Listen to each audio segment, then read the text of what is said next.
Hi everybody, I'm Caden. I'm Lexi. I'm James. And I'm Morgan. And today we're talking about our myth. The myth we chose was that separate schooling for natives, blacks, and whites were equal because of the ruling from Plessy versus Ferguson.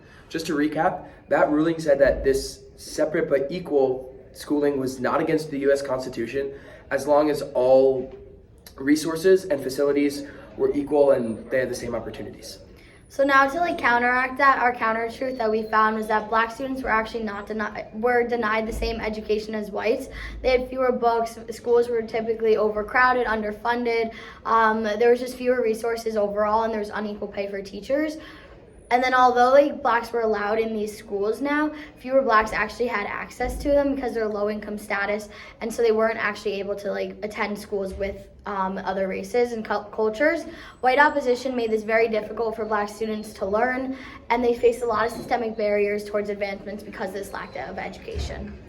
Also for natives, native schools were not meant to be equal at all, actually. They were designed to erase native culture and identity.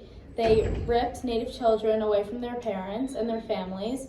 They had a very strict military-style discipline that was very harsh towards the children, and the schools incorporated training in the skills and values that the policymakers believed were important for independent citizenship. So as a result, they didn't focus as much on the academic subjects that other schools did, like white schools. And also, according to the documentary, some of the natives believed that even after the schools, they didn't believe they fit into the jobs with whites. So to kind of sum that up, put a bow on it, we will address the fact that Plessy versus Ferguson and the notion of separate but equal doesn't actually exist and cannot exist.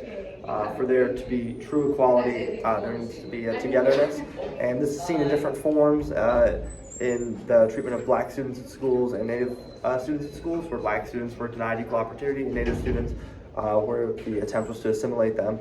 So the notion of separate but equal never existed, doesn't truly exist. Thank you.